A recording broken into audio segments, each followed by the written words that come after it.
Time now for our Fox feature, brewed by Miller Lite. And we're at the halfway point of the season, so we thought it was a good time to give the Bears a midterm exam. Professor Hampton has taken out his grade book, and you were tough, weren't you? Well, I gave these grades a week ago today when we were 1-6 before that nice little win on Monday night. All right, let's talk about the offense first. What is your grade and why? Okay, we're going to go with a C-. And the bottom line is we were not very good early. We got better. There were spots where we could run the ball. The offensive line is starting to come together, even without Cal Long and Josh Sitton. Look, with Jay Cutler back in the fold, this offense could really improve in a hurry.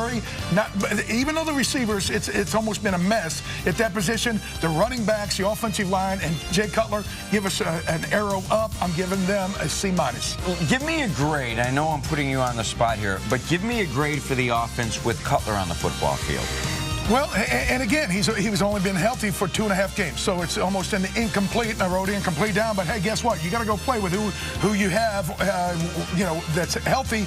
Right now, we're 2-6, and part of the reason was he wasn't around enough. All right, what about the defense? Okay, defense. Some real bright spots. As you know, Vic Fangio has always come with pretty darn good game plans. Now he's getting the players healthy. Eddie Goldman should be back. Akeem Hicks had his best game as a professional. Not only that, but Willie and McPhee and Lenny Floyd, these guys are going to give more and more pressure as they start getting into a rhythm. The secondary is the most improved unit on the field. I'll give them a C+.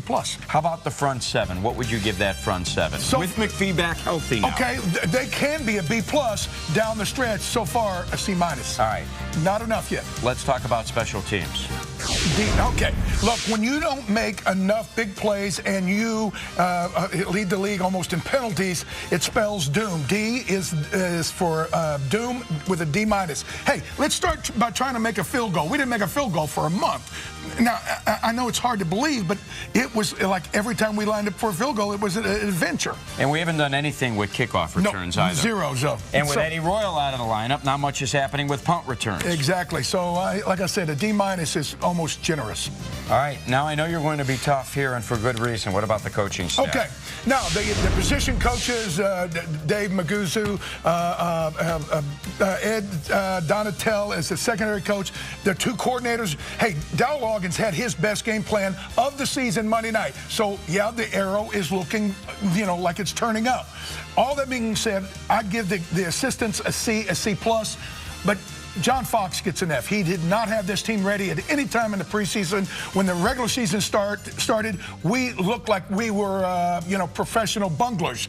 On a weekly basis, losing to Indianapolis and Jacksonville. You get an F when you lose to teams like that at home. Why did John Fox, a coach who's been in the NFL now for, almost 20-plus years, why did he not have this team prepared coming out of training camp? I'm perplexed, and I have no real reason that I could come up with. The one thing that I really believe is somehow, some way, they kind of think that it's by osmosis, and that, I'm a great coach and I can wave a wand and everybody. No, you've got to go back and work, and you've got to prepare and practice. And there's a reason why the NFL is not setting ratings records, because it's getting sloppy, and 5 years of not practicing is really taking a toll. Now, when you're a head coach, you got to find ways to cut corners and find nuanced ways to find extra ways to get practice, not cut practice. So at the end of the day, at 1-6, where I gave these records, they're lucky it's not an F, but I was going to ask you, give me an overall grade now for what you've seen in the first half with a 2-6 record. Okay, let's go C-,